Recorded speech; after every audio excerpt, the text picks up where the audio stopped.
بسم اللہ الرحمن الرحیم۔ ناظرین، اللہ کا نبی کیوں آتا ہے؟ اللہ انبیاء کو کیوں مبعوث فرماتا ہے؟ انبیاء کے آنے کا مقصد کیا ہوتا ہے؟ مقصد آمد نبی کیا ہے؟ قرآن بیان فرما رہا ہے۔ اللہ تعالیٰ نے کئی مقامات پر قرآن میں ارشاد فرمایا، هو الذی بعث فی الامیین رسولا منہم یتلو علیہم آیاتہ ویزکیہم، کہ اللہ کا نبی لوگوں میں آتا ہے، اللہ کا کلام پڑھ کر لوگوں کا تزکیہ فرماتا ہے، ان کے ظاہر کو بھی پاک کرتا ہے، ان کے باطن کو بھی پاک کرتا ہے۔ اسی طرح اللہ تبارک و تعالی نے قرآن پاک میں ایک اور مقام پر ارشاد فرمایا، لقد من اللہ علی المؤمنین اذ بعث فیہم رسولا من انفسہم یتلو علیہم آیاتہ ویزکیہم، کہ اللہ نے مومنین پر احسان کیا کہ ان میں اپنا محبوب، اپنا نبی مبعوث فرمایا۔ وہ کیا کام کرتا ہے اللہ کا نبی؟ اللہ کی قرآن کی آیتیں پڑھ پڑھ کے لوگوں کا ظاہر بھی پاک کرتا ہے، لوگوں کا باطن بھی پاک کرتا ہے۔ تو اللہ کے نبی کے آنے کا پہلا مقصد یہ ہوتا ہے کہ وہ لوگوں کو نیکی کا حکم دیتا ہے، برائی سے منع کرتا ہے۔ اللہ تبارک و تعالی نے قرآن پاک میں ارشاد فرمایا، سورہ اعراف کی آیت مبارکہ، الذین یتبعون الرسول النبی الامی الذی یجدونہ مکتوبا عندہم فی التوراۃ والانجیل یأمرہم بالمعروف وینہاہم عن المنکر۔ مقصد آمد نبی بیان کیا گیا، مقصد آمد مصطفیٰ بیان کیا گیا، کہ اللہ کے نبی کی صفات بیان کی گئیں، کہ پہلا کام جو اللہ کے نبی نے کیا، فرمایا یأمرہم بالمعروف وینہاہم عن المنکر، نیکی کا حکم دیتا ہے، برائی سے منع کرتا ہے۔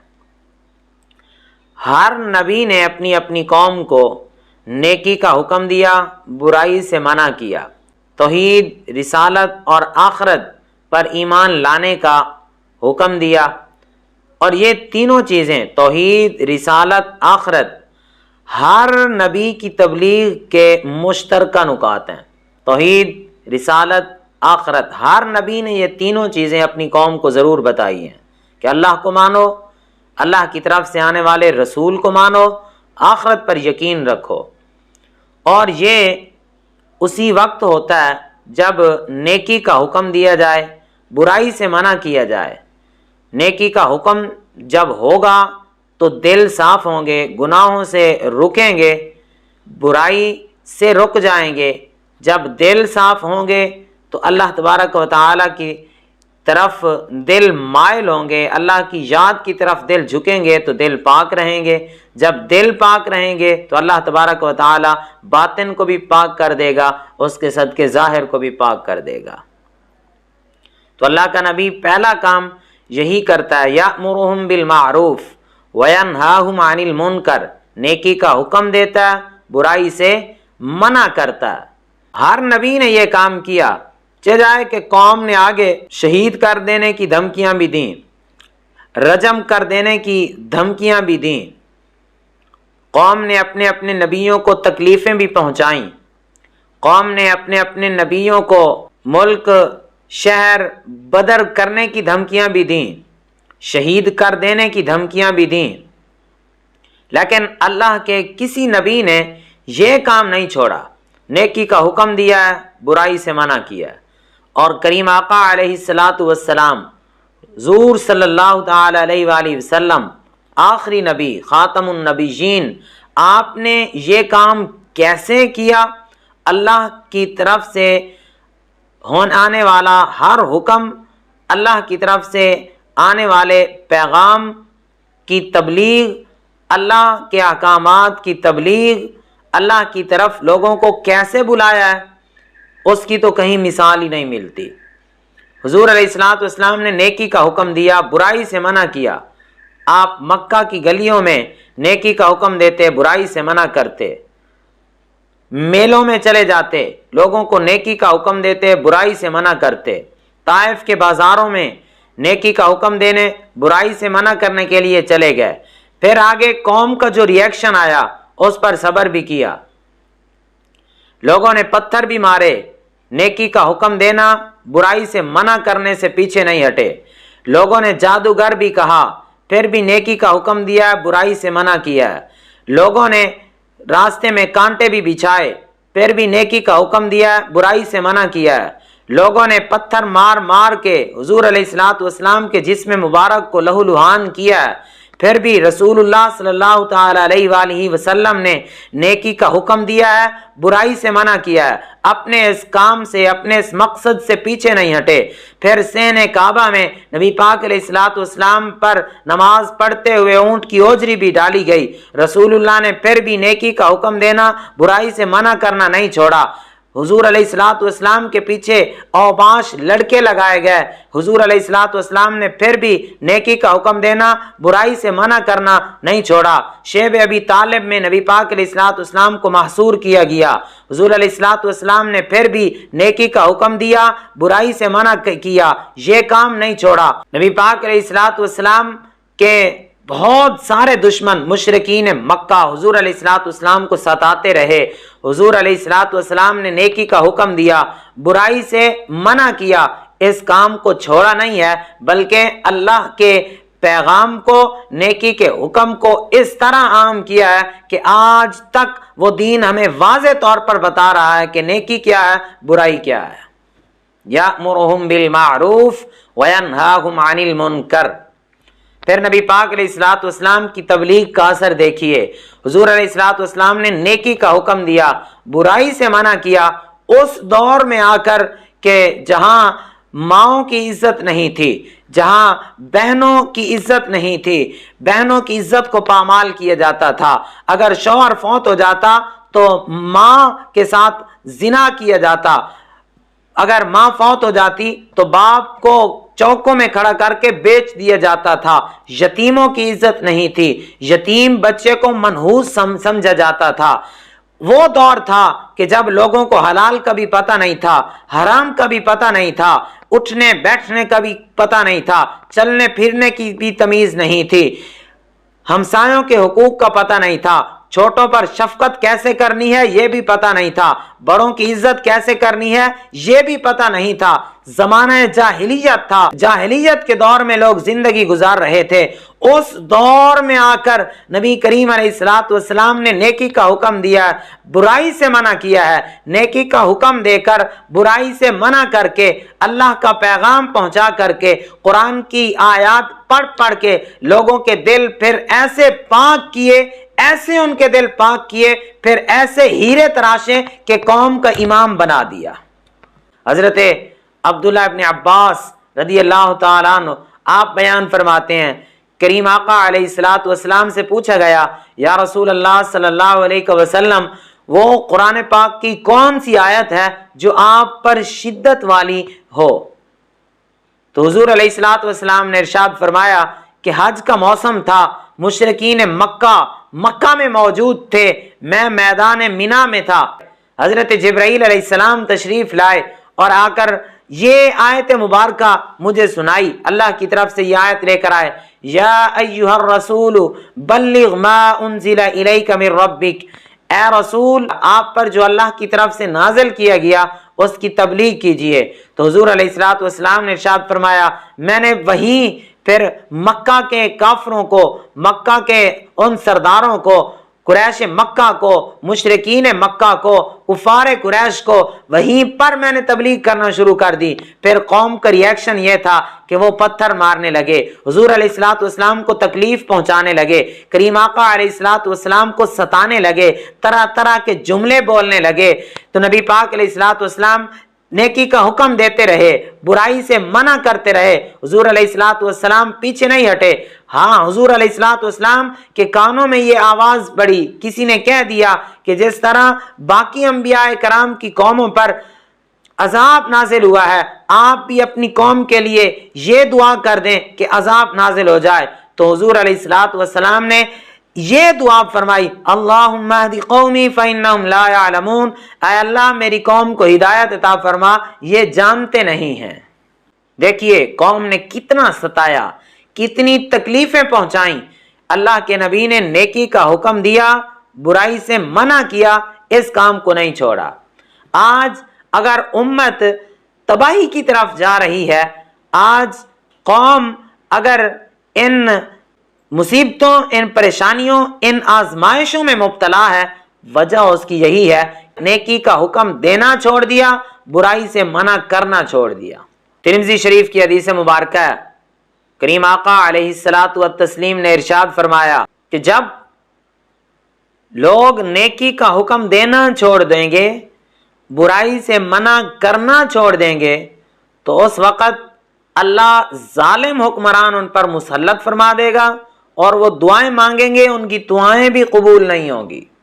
شعب الایمان کی حدیث مبارکہ ہے، نبی کریم علیہ الصلاۃ والسلام سے پوچھا گیا، یا رسول اللہ صلی اللہ علیہ وسلم بہترین بندہ کون ہے؟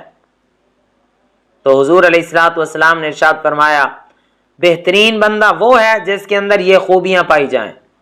پوچھا کون سی خوبیاں ہیں، کون سی صفات ہیں جس کے اندر پائی جائیں تو وہ بہترین ہے؟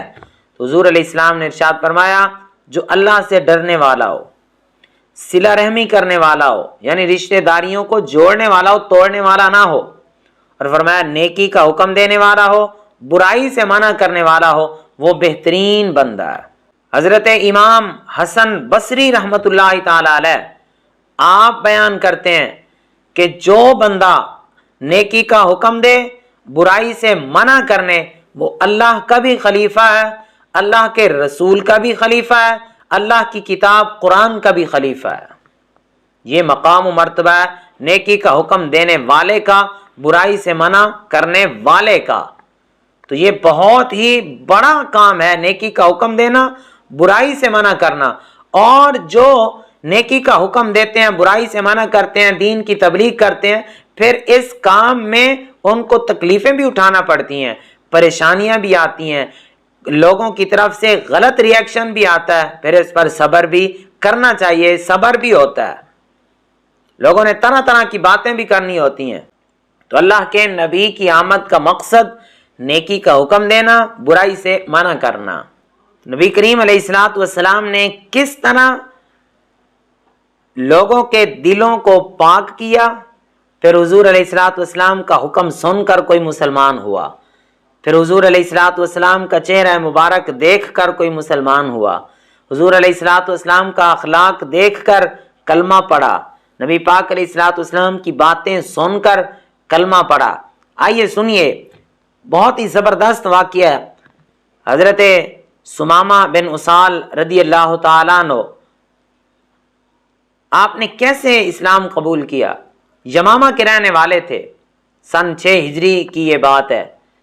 یہ اس وقت دور کی بات ہے جب مسیلمہ کذاب نے دعویٰ کیا تھا نبوت کا، اور یہ بھی جب اسلام نہیں لائے تھے تو مسیلمہ کذاب کی طرف مائل تھے، بلکہ ایک بار ان کی طرف سے قاصد بن کر بھی تشریف لائے تھے۔ سمامہ بن اسال ایک مرتبہ قید کر لیے گئے، قیدی بنا کر حضور علیہ الصلاۃ والسلام کی بارگاہ میں لائے گئے۔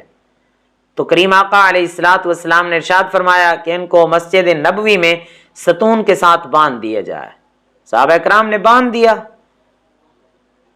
پہلا دن، ایک دن گزرا، حضور علیہ الصلاۃ والسلام نے ان سے پوچھا، ہاں جی تم اپنے بارے میں کیا گمان کرتے ہو؟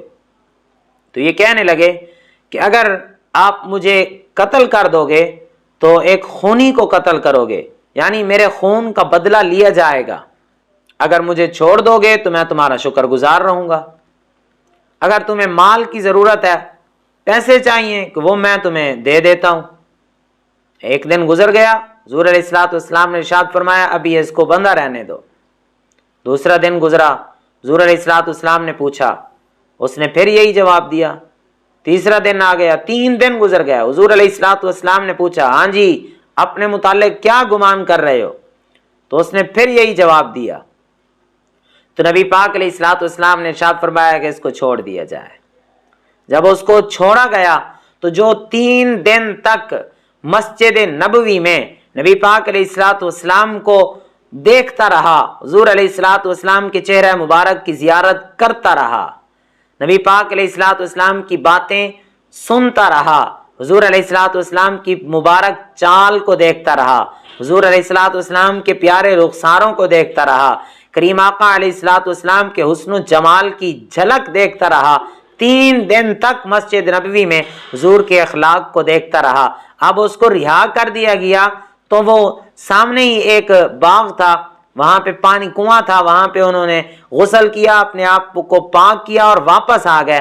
کہا یا رسول اللہ صلی اللہ علیہ وسلم، آپ نے تو مجھے رہا کر دیا ہے، لیکن میں آپ کا ہمیشہ کے لیے قیدی بن چکا ہوں، مجھے کلمہ پڑھائیے اور اسلام میں داخل کر دیجئے۔ تو یہ کریم نبی پاک علیہ الصلوۃ والسلام کے اخلاق کو دیکھ کر، پیاری اداؤں کو دیکھ کر کلمہ پڑھ لیا، مسلمان ہو گئے۔ تو یہ وہ دور تھا جب نبی کریم علیہ الصلوۃ والسلام دین کی تبلیغ فرما رہے تھے، نیکی کا حکم دے رہے تھے، برائی سے منع کر رہے تھے۔ وہ دور تھا جب کافر سارے کے سارے دشمن بن گئے، کفار قریش مختلف پلاننگ کے ساتھ اسلام کی نشر و اشاعت کا راستہ روکنے کی کوششیں کر رہے تھے۔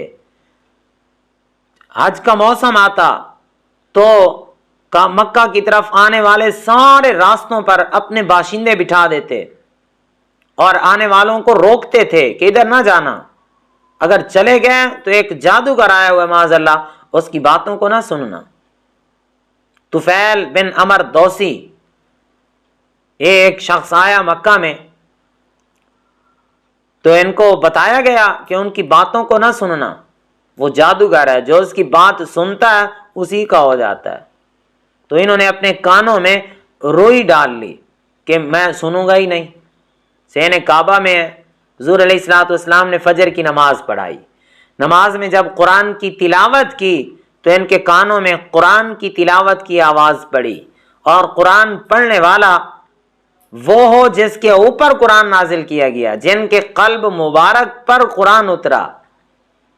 حضور علیہ الصلوۃ والسلام کی زبان مبارک سے قرآن کی تلاوت سنی تو سنتے رہے۔ جب نبی پاک علیہ الصلوۃ والسلام نماز پڑھا کر حضور علیہ الصلوۃ والسلام جانے لگے تو پیچھے حضور کے چل پڑے اور جا کر حضور کے قدموں پر گر پڑے۔ کہا یا رسول اللہ صلی اللہ علیہ وسلم، مجھے کلمہ پڑھا دیجئے۔ کلمہ پڑھا اور مسلمان ہو گئے۔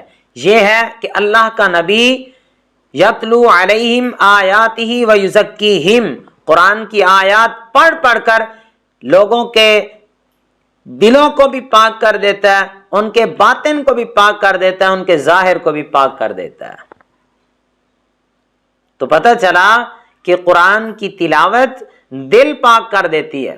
نبی کریم علیہ الصلوۃ والسلام نے ارشاد فرمایا کہ چیزوں کو زنگ لگ جاتا ہے، وہ زنگ دور کرنے کے مختلف طریقے ہیں، پانی کے ساتھ، آگ کے ساتھ تم زنگ دور کرتے ہو۔ فرمایا دلوں کو بھی زنگ لگ جاتا ہے، دل بھی گندے ہو جاتے ہیں۔ پوچھا گیا یا رسول اللہ صلی اللہ علیہ وسلم، اگر دلوں کو زنگ لگ جائے، دل گندے ہو جائیں تو پھر کیا کیا جائے؟ تو حضور علیہ السلام نے ارشاد فرمایا موت کو کثرت سے یاد کرنا، قرآن کی تلاوت کثرت سے کرنا۔ جہاں کوئی چیز نہیں پہنچ سکتی وہاں محمد کا قرآن پہنچ جاتا ہے، یعنی قرآن دلوں کو صاف کر دیتا ہے۔ حضور علیہ الصلوۃ والسلام نے یہی 3 چیزیں ارشاد فرمایا اولاد کی تربیت کرنا تو سب سے پہلے ان کو 3 چیزیں سکھانا، ادبوا اولادکم علی 3 خصال، سب سے پہلی چیز 3 چیزیں سکھانا، اپنے نبی کی محبت، اپنے نبی کی آل کی محبت، اور تلاوت قرآن کی تلاوت سکھانا۔ تو یہ اللہ کے نبی کی آمد کا مقصد، نیکی کا حکم دینا، برائی سے منع کرنا، قرآن کی آیات پڑھ پڑھ کر لوگوں کو تبلیغ کرنا، دلوں کو پاک کرنا اور رب کے قریب کرنا اور لوگوں کو ہدایت دینا ہوتا ہے۔ دعا ہے اللہ تبارک و تعالی سمجھنے، عمل کرنے کی توفیق عطا فرمائے۔